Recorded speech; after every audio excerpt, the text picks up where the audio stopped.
What else? What else? Oh, I still have four questions that I need to quick answers.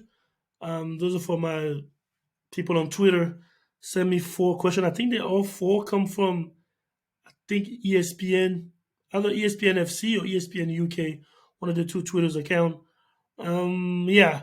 Let's see what they send me. I have four pictures and I need to answer the question that was asked on Twitter. MOD Mod said name a better right winger in the world than Bukayo Saka right now. I promise you cannot incredible.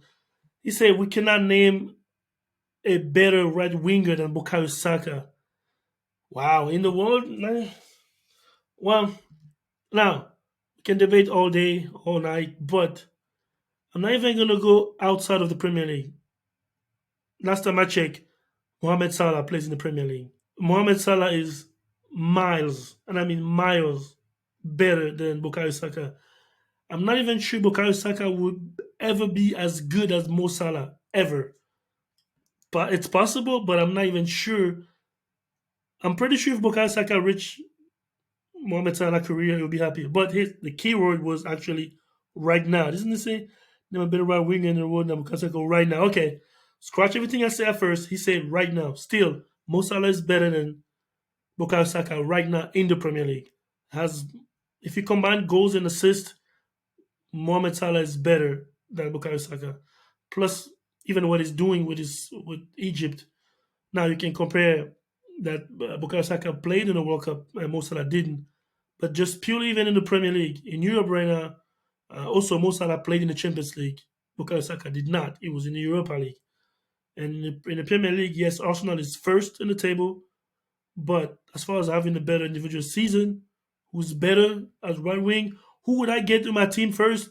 If I have two, Bukayo Saka or Mo Salah, I'm taking Mo Salah 11 times before I take Bukayo Saka. So that's it. Mo Salah is better than him right now. Matter of fact, Mo Salah is better than him yesterday, today, and forever. I'm not gonna say forever, but next question. The top player 21 and under. That's the top six.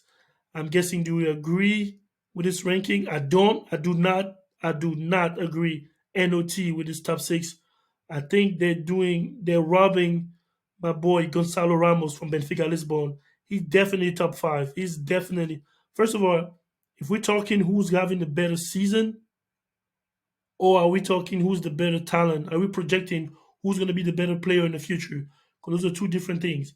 If we're talking who's having the better season, actual 2022, 2023, first of all, Gavi does not deserve to be in that top five for sure. Matter of fact, not even Pedri. Anyone that doesn't play in the Champions League or that only plays heavy in the Europa League shouldn't even be in the top five. If we're talking who's having a better season, Gonzalo Ramos with Benfica Lisbon is performing. He plays a lot of games, pretty much all the games in the domestic league. Now you can say, as I said before, that the domestic league is not better than the Premier League. Okay, but he's performing in the Champions League too. He plays all the game.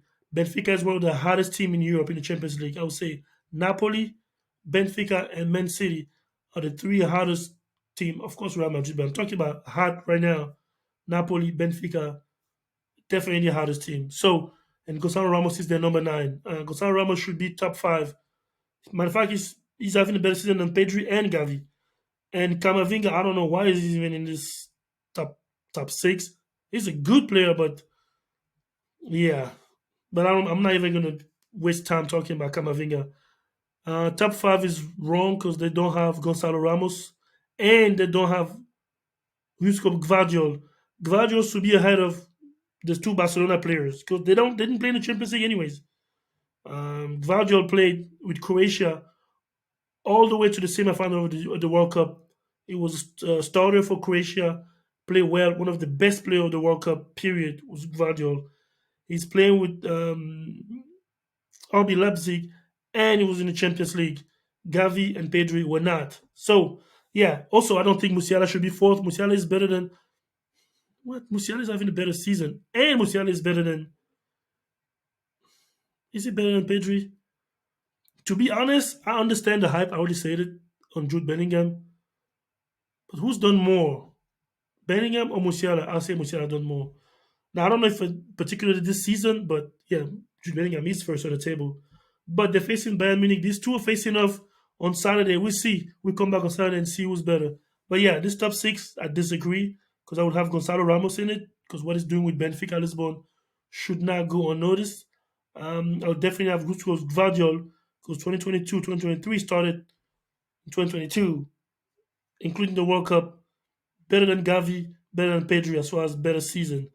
Yeah, these two should be in the top five, definitely. So I disagree with this list. Next question. Who is this? I think the question here was pick two that you will start in your team. If you have a team, which two will you pick? If I were to pick two off the bat, well, depending on the configuration of my team, like what kind of team do I have? Who do I have who's my back four? Who's my goalkeeper? Or my winger? Who's my striker? But off the bat, I would say I would pick Gerrard and Lampard just because they the ultimate, I would say, box to box midfielder. Literally, they score a lot of goals and defend, especially Gerrard, defend a lot, free kicks. I want to have a ton of goals with these two, and they're really good at some defense. Paul Scholes is too defensive. So is Roy Keane is too defensive. But here's the thing: if I have a team like PSG, where I already have Neymar, I have Mbappe, I have Messi, that they're not going to defend at all, I'll pick Patrick Vieira and Yaya Toure because they both can do the job. They can defend, and I won't need to worry about Messi, Mbappe, and Neymar coming back. To be honest, I will go with Patrick Vieira and Yaya Toure if I have a team like PSG when the star don't defend. Because if you add these two to PSG team right now, yeah, they're winning. They're winning everything. But here's the thing. But if I have, let's say I have equal players around the pitch, I'm tempted to say I'm gonna pick Steven Gerrard and Patrick Vieira.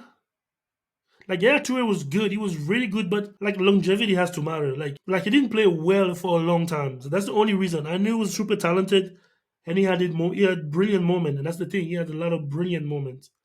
But I rather someone who played really well for a long time. So I would pick if all my players, all things being equal, I would pick Steven Gerrard and Patrick Vieira because Vieira's going to defend way more than Gerrard, but Gerrard can defend too because it's box to box, and Gerrard can bring me goals, leadership, free kicks, um, outside the box shooting. So if I have the perfect team, I'll pick Gerrard and Vieira or Gerrard and Lampard. I wouldn't pick Yaya Toure as good as he was, like I said, because he was good at moments. He was never really good for years, year after year after year. So that's the only reason I'm not picking him. And Scholes, I don't even think he should belong in this list. But yeah, that's who I will pick. Off the bat, I say Gerrard and Lampard. If I had a team like PSG, I would say Vieira and yeah Toure because they defensively they're tall, they're strong. There's a lot of technicality with yeah Toure. He'll fit pretty well with Verratti in the midfield, playing tiki taka, and Vieira can be the policeman and get everybody take care of the dirty laundry. But ultimately, I'll pick Steven Gerrard and Patrick Vieira. They'll be my two because Vieira is going to be solid defensively. Gerrard is solid defensively, and he also bring goals. So that's what I would do. And then last but not least, ESPN FC. That was that one. Start, start one, bench one, and drop one. Honestly, who do I drop? I'll say Pedri. I don't like his not. I don't like his style, but yeah, I'll drop Pedri off the bat. He's really good, but need some physicality. He's really good, but start or bench. I'll start Jamal Musiala and I'll bench Jude Bellingham. I think Musiala is better than Bellingham, to be honest. Nah, I think Bellingham might have a better ceiling than Musiala, but Musiala has been better than Bellingham. If I take the past 3 years, past three seasons, or the past two and a half, 3 seasons, Musiala's played more, I say, bigger game. He's performed way better under pressure. Coming in that Bayern Munich side, because Jude Bellingham really, he doesn't have that much competition at Dortmund. Like he's really good, but he's flourishing in an environment where he doesn't have that much competition. Where coming to that Bayern Munich side, it's not easy. It's not easy being a starter in Bayern Munich, so it must be that good. So I'm gonna take Musiala, bench Jude Bellingham, drop Pedri. Yeah, I know I'm gonna get killed for this stuff, but yeah, that's my quick answering Twitter answer question. I might start this little segment. I don't know how often I'm gonna do it. The more people send me stuff, maybe the more I will do some of them. But yeah, let me know who you start, bench, or drop. I'll see you guys on the next one.